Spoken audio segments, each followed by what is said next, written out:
Hi everybody, my name is Dewey, or if you can know the thing yet. So, quick context for the following video. This was my video submission for the 2023 Her Universe Fashion Show, and I ended up being one of the selected designers. Insert clip here, somewhere over here, or maybe over here. That's me. That's me. If you want to skip straight forward to the actual video submission, here's the timestamp before I start giving out more context.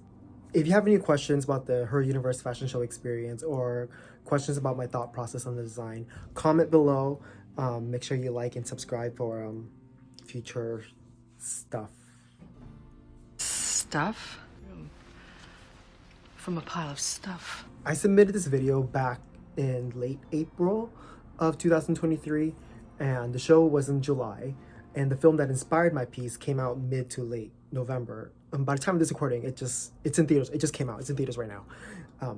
But all my inspiration pieces were all concept arts from D23 from September of the year before. So you might see here some misinformation on my part. I made up a lot of assumptions. When I saw the film, a lot of it was, holy crap, I was right. Other assumptions I made were very, very wrong. We should go in case being a moron is contagious. So when you submit for the fashion show, you have to be able to explain your design and not just submit a pretty picture. You have to really showcase that you're able to take this illustration and make it into a physical object. And part of that is a video submission, which you don't have to do, but it's one of the best ways to really showcase visuals. You're also going to have to be able to explain it again in the prejudging at the actual event. If you're not new to cosplay craftsmanship contests, this is right up your alley. If you have seen my final design in person, or maybe just through pictures, you'll notice that there's a lot of tweaks and changes from the video submission into the final product, which is very normal in the design creation process. I was very stubborn in the tweaking part because I did not want to change anything, but I had to change it, just the little things like what. Anyway, if you're planning on submitting for the Her Universe Fashion Show, I hope my video helps a lot. With that said, here's my video submission for the Her Universe Fashion Show.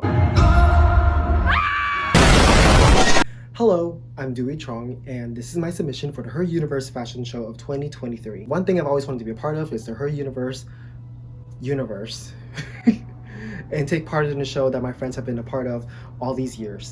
Hello, this is Editing Dewey. From this point on, we're going to do voiceovers because the audio is going to be so much better.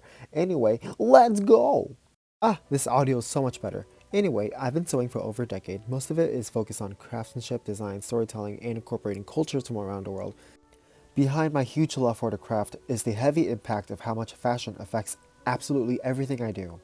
What you're seeing in the video is a little bit of what I do. Last year, I had a small exhibit at the Orlando Museum of Art for an event that was celebrating fashion. For me, it shows that being a geek and dressing up for fun does have a place among the hallowed halls of fashion and for art. But for now, let's get to the point. My design is named 100th Wish, inspired by the upcoming Disney 100 film, Wish. It follows Princess Asha and the origin of the wishing star. Even though the movie isn't out yet, with the footage I've seen at D23 Expo, I was able to understand the vibes of the movie pretty well. Delicately ethereal, structured, feminine, and masculine.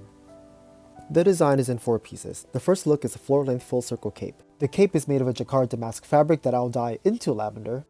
I've worked with this fabric before and it's perfect. There's a weight to it that's not too heavy, and it's also very structured, but it's not too rigid. I chose this because it's very reminiscent of the Stone Kingdom setting in the movie. The bottom half of the cape will be embroidered with swirls and wishing stars made with some metallic silver thread.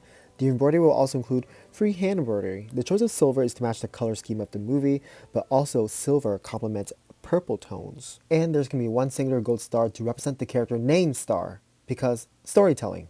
You wish upon a star. The upper half of the cape will be covered in purple toned chiffon flowers that I'll be cutting myself. The flowers represent the Kingdom of Rosas in the movie and the literal flowers that adorns it. I've made so many gowns with flowers before, and styling a dress with flowers is so therapeutic. I just really love adding flowers. And especially for something that is spring-summer, you can never have a bad excuse to add florals. Florals for spring. Groundbreaking. And there's going to be arm slits, like in this video, for the sleeves to slip through. The sleeves from the shirt underneath will be made of the same material as the cape, so it'll look like one outfit at first until you take it off. The sleeves are a direct inspiration from Jimmy Choo's last year's autumn-winter collection. The sleeves will definitely be a piece of work. As a note, I make my own patterns for everything, so I will carefully draft out a pattern for the sleeves. The structure will be made with interface so we can achieve the shape that we need, and the sleeves, especially the petals, will be hand beaded with pearls, crystals, and glass beads. The intricate beading nods to Princess Asha's royal status. The vest will be a heavy dark purple material with lavender chiffon, pleated and gathered to look like shooting stars. The entire vest will be covered in crystals and beads to further the story of the wishing stars. Best way to show what I mean with the gathered chiffon is this clip of Japanese ice skating prince Yuzuru Hanyu. His outfits were designed by V. Satomi Ito, and the direction of the pleated chiffon was also inspired by Zuhair Murad. Nearly there. Finally, the pants will be made of stretch velvet so the booty can be highlighted and anyone can fit into them. We are inclusive to booties of all sizes. The pants will also be seamless on the sides. As we get to the thigh area, it's not as tight and it turns into a straight cut. Starting at the knee and downwards are diamonds of different sizes. The diamonds are the nod to the diamonds that we can find on Asha's own dress. So each diamond is an applique that will be made with the fabrics that we've been using so far, and each one will be hand beaded differently with glass beads, pearls, and crystals, and I will also hand sew each diamond applique onto the pants. And there you have it. I want to note that while I was inspired by designers such as Ali Saab or Guo Pei, this also looks reminiscent of the past, which is something fashion takes inspiration from, especially Disney when they reference the past or other cultures for their own designs. To celebrate 100 years of Disney, I give you 100th wish. Anyway, I hope you enjoy my chaotic editing. Over and out.